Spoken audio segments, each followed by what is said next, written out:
Now, listen, this is one of that video that you really do not have to miss it because there is a lot of big stereotype that is out there. But hey, by default of saving, everything will be okay. Guess what? You can save and still be poor. And I'm going to explain to you exactly why I mean that. And I know maybe perhaps you've been saying, hey, I'm going to save myself to the riches. I'm going to make sure that I hoard as much as I can and accumulate as much as I can. And I'm going to make it at the end of the day. Guess what? Let me just bust that bubble. That is not the truth. Remember one thing, we always say like, hey, guess what?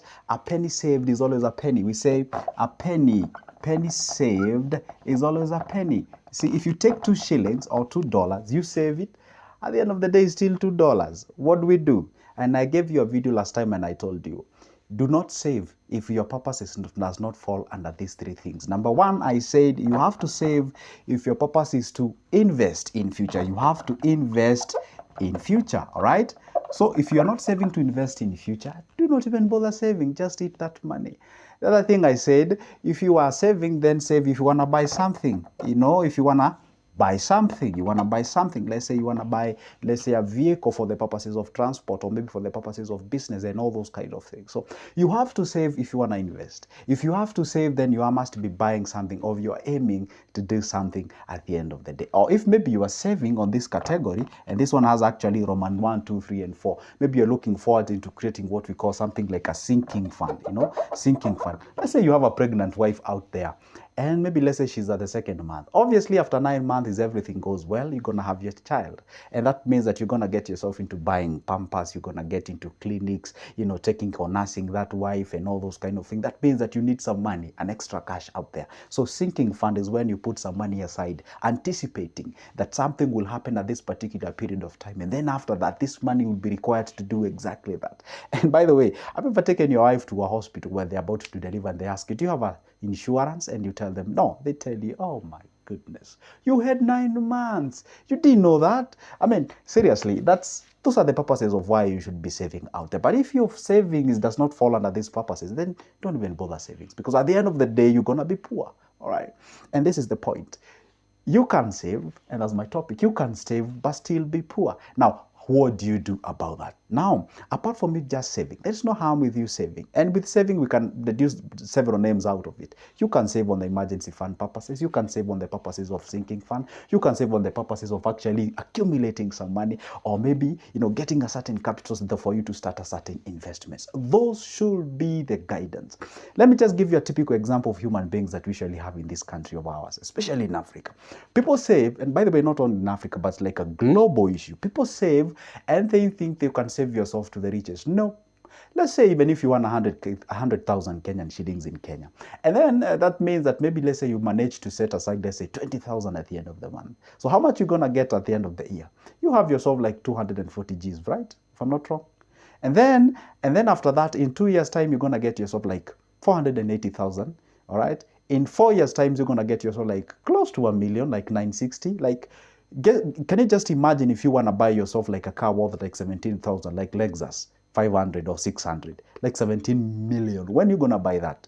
It's going to take you like ages. And guess what? When you're saving 20,000 in a month, somebody's making 100K in a day.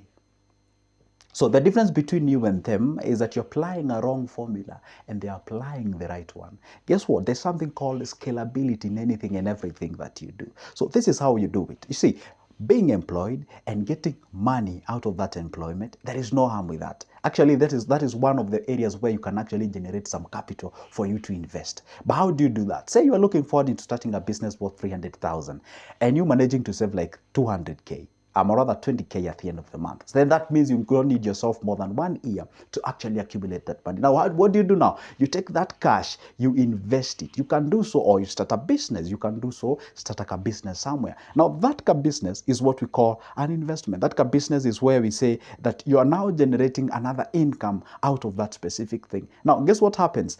And remember what I told you last time, that money loves to make babies. What do I mean? Like, take a very simple example. Right now, perhaps you're married and you have some kids. Why do you have kids?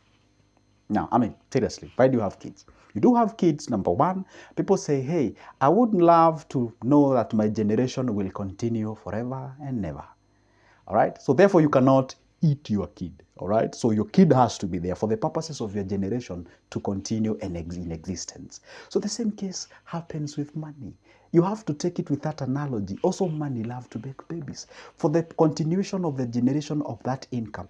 Just picture this. Say you are 25, 30, or 40. One day you're going to be retired. Assuming that all things are okay. One day you're going to be retired. And let me tell you one secret. That if you do nothing today about money, then rest assured that tomorrow you're going to have some money problems. Then that means that you're going to take that cash, invest it somewhere. By the time you are getting out of the workforce, all right, you already have something that you can actually generate. Let's say today your recurrent expenditure. Let's say today your survival month, expenses is like 50,000. You got to pay your rent, you got to fuel your car, you have to make sure that you eat, you make sure that you pay your school fees and all those kind of things. And then one day, say like next week you get fired, and God forbid. And then that means that you still live in that 50,000 amount of money in a typical month. So the purpose is this. We usually invest something, or we start something extra there. We usually call it side hustle. I hate really calling them side hustles, but you can transform them to be a main hustle. We start something at the side, so that thing now comes up with some income out of it. The very first targets usually, you make sure that at least you achieve half of what you usually make from where you are employed. And then you actually raise that amount of money to a point whereby that extra income that you're making from the quote-unquote side hustle can actually sustain your day-to-day activities or the life expenses. Now, if it does that, guess now what you've done? Or what you're getting from where you're employed, if you are, then it means all that is being channeled towards your savings. You've now increased the basket of savings. Guess what happens? Where you are employed, hardly can you get a raise in terms of the salary and such kind of a thing. So probably that amount of money gonna remain constant for a longer period of time. And if they're gonna increase, they increase with like very small amount of money. Now, let's focus on where the business is growing. This business is now generating you more money, or it's generating, at this particular point, it's actually making you money that can actually sustain your life, can sustain your typical month and what have you.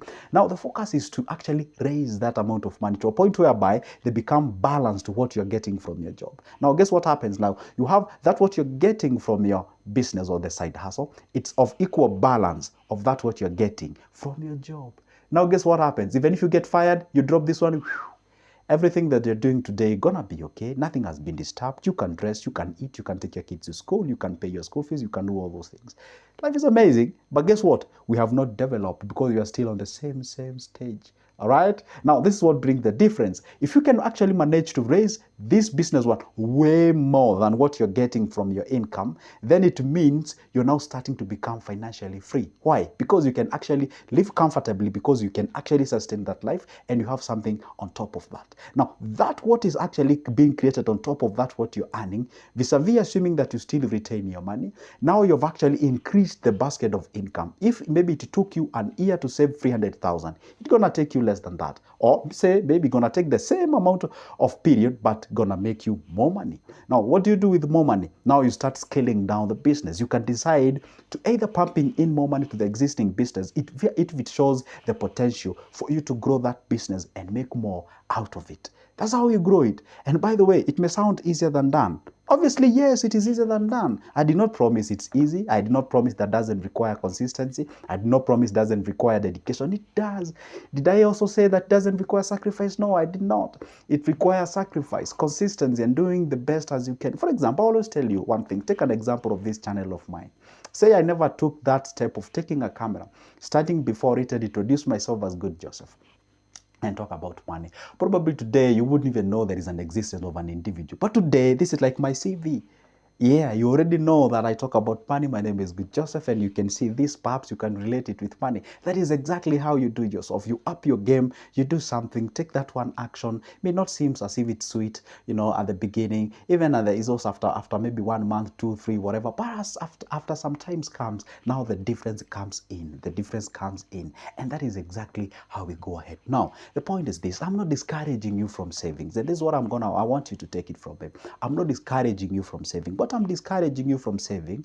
I'm discouraging you from this purpose of saving, of just holding money, keeping that money somewhere on the purposes of, hey, by default, they say that you're supposed to save yourself to the riches. You cannot.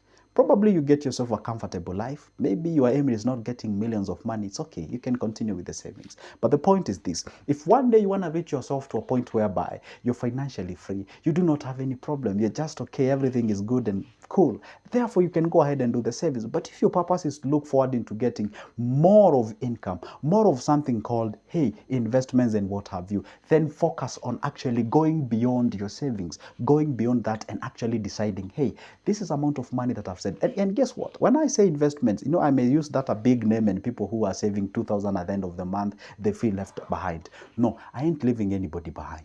And I said you can start anything. Right? Say you would like to start maybe let's say a salon somewhere. There is a salon worth 15,000. You just get yourself a room and one plastic chair and your skills and maybe say a mirror. You're good to go. You're doing my hair, you're plating. And then after that, you're going to make some cash. There is a salon that requires 100K.